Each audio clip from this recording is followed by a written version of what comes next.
Were you at the signing session? No. No, you did yet? No, we didn't. Are you going to do? No. Signing session? No. No, because there was some complaints about the swine flu, you know.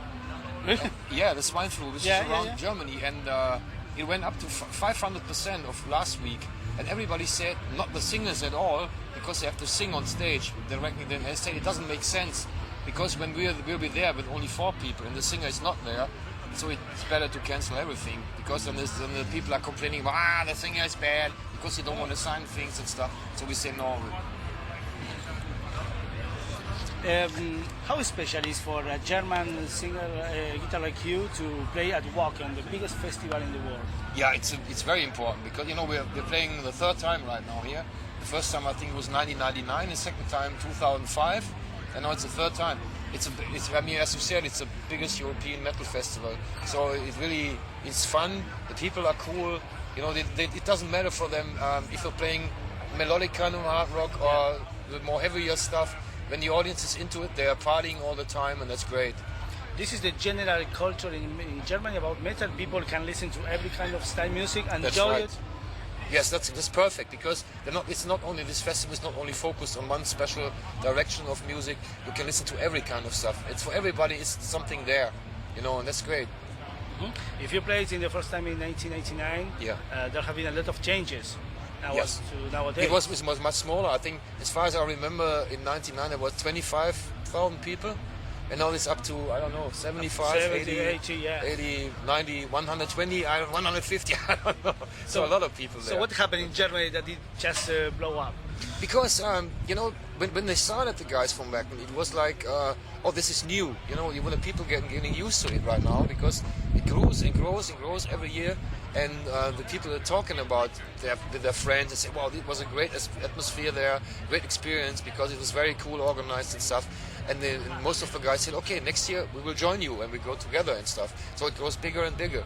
So it's a good idea with this different, it's a good conception with different kind of bands playing.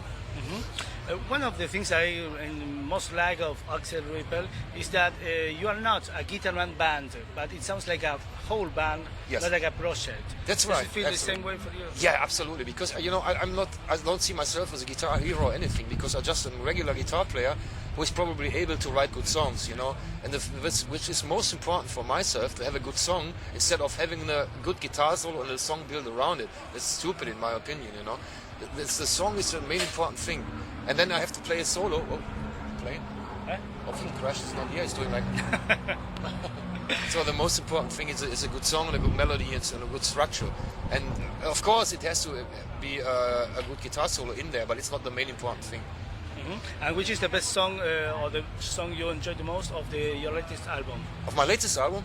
Oh, everything. It's very hard to pick one out. The title track, I think, is very strong. I really like it. And the other songs are crap, bullshit. No. I can't remember, because, but one day when the record came out, I had 2 or 3 different songs. Oh, this was great. And now I'm listening to other songs from the record and I said, whoa, this is better than this, I think. I don't know. It has a lot of variety, this album, because perhaps there is a song that maybe the fastest you have ever written, Buried Alive, right? Yeah. Yes. Yeah, I think it's pretty close to the. I think it was the opening song of the Black Moon Pyramid album, Getting Dangerous, which was very fast too. And I think Earls of Black was pretty fast too. Yes, one of our songs. Black, yes. Well, this is very fast, yeah. Mm-hmm. Yeah. Okay. Which guitar man influenced you in the beginning of your career? Oh, it was definitely Richie Blackmore. When I saw them on TV, I think it was 11 years old, in 1971. You see how old I am right now. So I saw them on TV and perform. I said, "Wow, this is very cool," And later, I listening to UFO with Michael Schenker and stuff, and Eddie Van Halen in the late 70s. He came then, and But I think I'm most influenced by Richie Blackmore and Michael Schenker. Mm-hmm. Okay. In your latest album, you also end with a great song, a more soft song. That gives you a special feeling to the album too. Which song are you talking? The latest, the oldest of the album. The latest track? The last song of your last album. Please help me, which one was it? I can't remember the song title, I'm afraid. It's like a slow song. It's a slow song. Oh, Northern Lights probably? Northern Lights. Northern Lights. Yes. It is a good way to end the album. Yeah, it's a very good way Very to good. end. Yeah, that's right. Yeah. Long, epic. Yes, that's right. Yeah, it's a good way to say goodbye to the fans for that kind of album. You know, they always you can dream and you close your eyes, thinking about the people on the ocean. You know, and it's looking at the northern lights, and it fades away. It's a great way to end. It's better than to start the record with a song. Yeah. So. Well, you started the album quite different from the previous Yes, one. absolutely. Because everybody's saying, some people write for the magazines, they write their reviews in advance. They're saying it's always the same. This guy has an intro, there's a fast song, there's a melodic song, then there's a ballad, and the epic track. I said no, not this time. I want to change it a bit around, experiment a bit. But I think maybe it wasn't that good to open the record with a slower song. So for the next record, I think we'll have an intro, of course, again, and then we'll start with a faster track. Back to the roots. Song. Yeah. Okay. Yeah. And how do you choose a song list for a festival like this when you don't have so much time to play? I'm sorry, when? When you play at a festival so big that you have only 1 hour, how do you choose your set list? Oh, it's very difficult, very, very difficult, because, you know, we played a festival yesterday in the south of Germany, Rock of Ages Festival, and we had 15 minutes more than today. We had 75 minutes. So, you know, but we played the last main tour where we did at the headliner was in January, February here in Europe, and we had a long set of 2 hours. And we were quite rehearsed, this 2 hours set list, you know. When we were on tour last month in June, we were the support act, the special guest for Heaven and Hell. And we played with them together, and sometimes we had 40 minutes, and the next day we had 45 minutes. We changed it a bit every day. And I always have my watch with me on stage, you know. And I said, okay, there's a set list. We pick one out. These are the songs which is a must, or which are a must.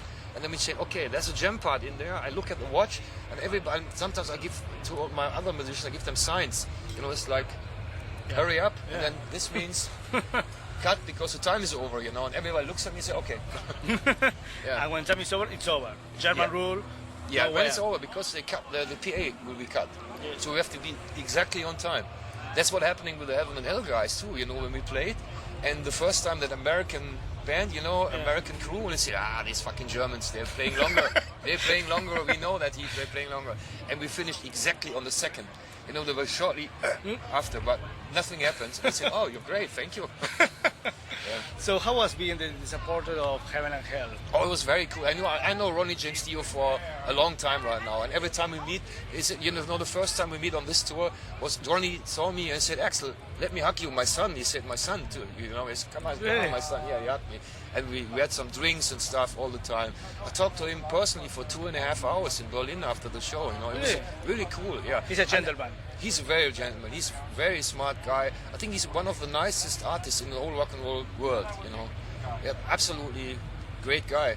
So I never was in contact with Tony Iommi and Geezer Butler because they are just after the show into the bus and gone.